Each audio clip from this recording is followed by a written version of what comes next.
everybody. Today I am tackling one of your most highly requested topics. You guys have literally been asking me to cover this since I started my channel. To be fair, it took me this long to make it because at one point I thought I had already made this video. Turns out I didn't.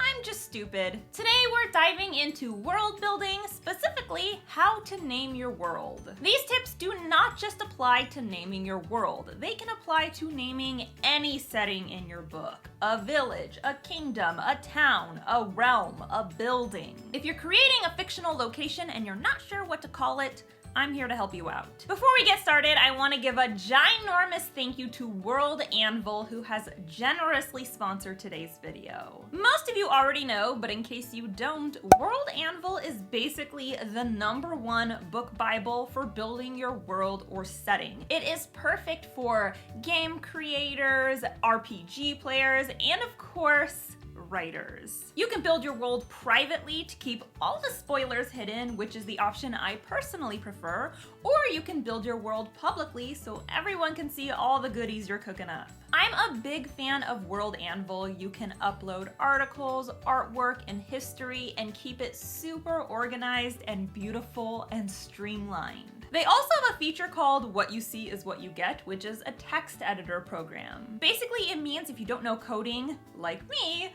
it's not an issue. You can edit your platform easily regardless. They also have a calendar module so you can count the timeline of your unique world, and they have global world announcements, which is a super handy marketing feature that allows you to announce book signings, new releases, whatever. World Anvil is already super affordable, but right now you can get 20% off a 6 or 12-month membership using code Jenna Moreci. Use the code, get yourself a handy dandy discount, and get started on building your fabulous world. But first, I'm helping you name your fictional worlds and settings because let's be real, it's a bitch. I'm breaking down the 10 steps to titling any fictional location, starting with the first 3 steps you need to consider before you even begin cooking up titles. Number 1, world and era. The first thing you need to consider is the world and era in which your story takes place. Era is a loose term here, especially if you're writing fantasy, because fantasy worlds take place in a fictional universe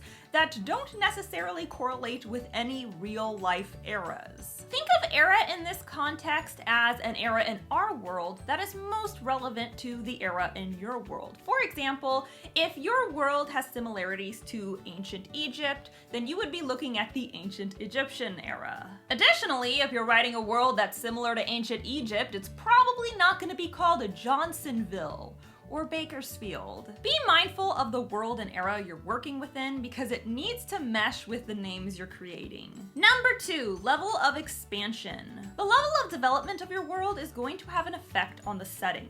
For example, say you're creating a world that is one with nature. They live off the land. The names of the communities and towns are much more likely to have a very grounded feeling. On the flip side, if you're looking at an industrialized society that has experienced a lot of immigration and commerce, then the various setting names are going to be a lot more diverse. Maybe some of the towns are named after former leaders. Maybe some of the buildings' names are based on their history. Maybe there are going to be lots of different names that reflect various cultures. Where I live, we've got cities called San Bruno and cities called Mountain View. It's totally varied. Number 3, cultural significance. Many cultures take pride in their history, and you'll see that reflected in the names of the places that you create. America comes from Amerigo Vespucci, the first explorer to refer to the continent as the New World. Maybe you're writing about a fairy world, and the fairies value the earth and nature.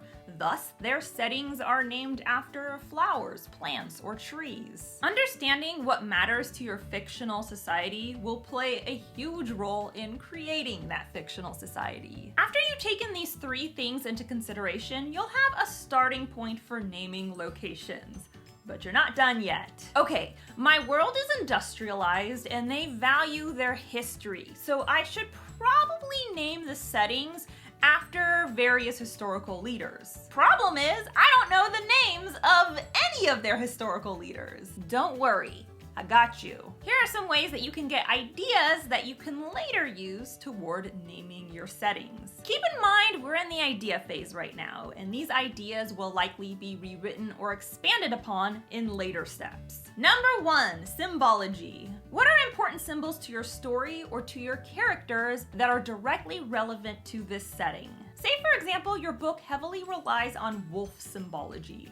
What are some different words that relate to wolves? Canine, lupine, cub, pack. Gather all the words you can think of that fit this symbol and gather them for possible use later. Number 2, names. Sometimes people have a direct effect on our work. Maybe we're inspired by famous authors, or we can inspired by people we know in real life, both positively and negatively. Write these names down for possible use later. It's important to note that, for legal reasons, it's not smart to use a real person's name in your book, especially if the use of that name can be perceived as negative in any way. But you might want to take a name and fiddle with it in a way that does make it usable for your work. For example, if your world was heavily influenced by the work of John Steinbeck, you could take his name and fiddle around with it in a way that doesn't scream, "Hey, I'm obsessed with John Steinbeck. Please sue me right now." And number 3, inspiration. This is the most obvious and all-encapsulating topic for naming settings. What inspired you to write this story?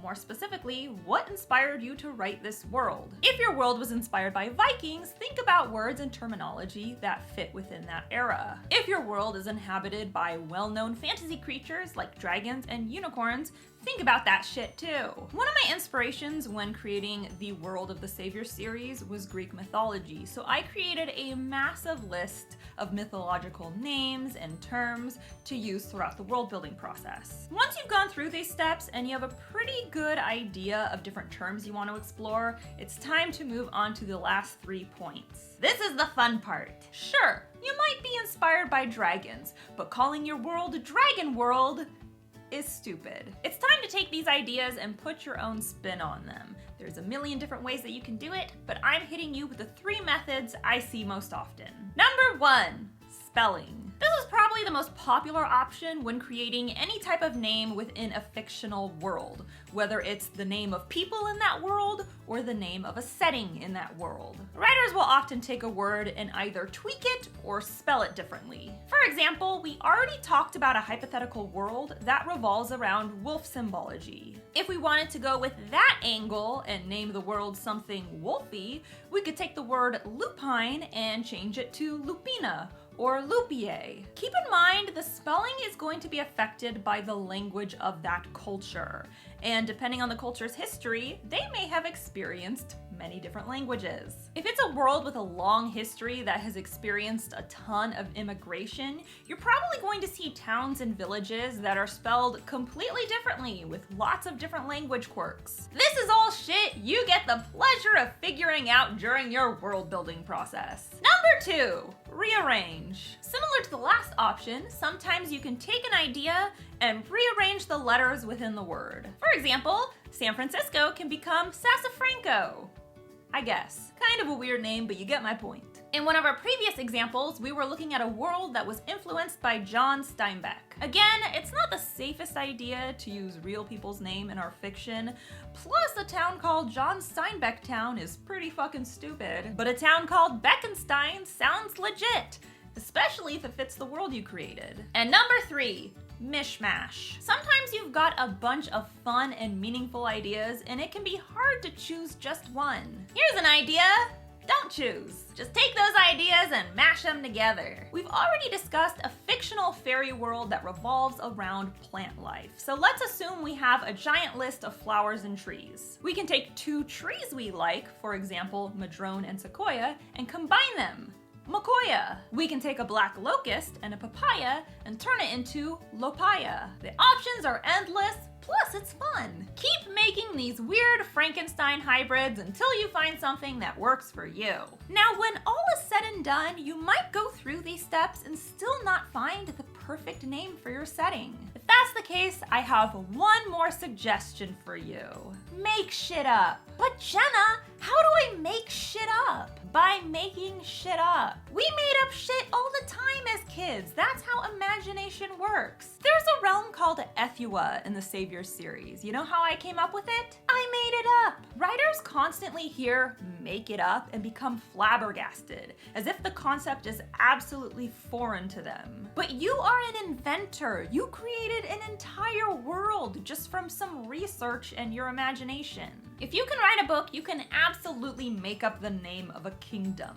I promise. So that's all I got for you today. A huge thank you to World Anvil for sponsoring today's video. Don't forget you can get 20% off your 6-month or 12-month membership using code Jenna Moreci. Save yourself some money while growing and expanding your glorious world. I know you want to. Get on it. Don't forget to subscribe to my channel. I post new videos on Wednesdays, and if you want to be alerted as soon as I upload, ring that bell. The Savior's Champion is available in ebook, paperback, hardback, signed hardback, as well as audiobook. If you are new to audiobooks, you can listen to TSC on Audible for free. I have all the information listed below. And be sure to follow me on social media. I'm on Instagram, Tumblr, Facebook, and of course you can tweet me at Jenna Moreci. Bye! This is Rondies.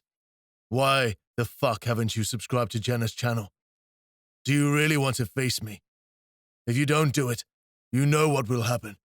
I'll rip out your tongue, torture you, then leave your rotten corpse out for the birds to feast on it. Now press the goddamn button. And the bell too.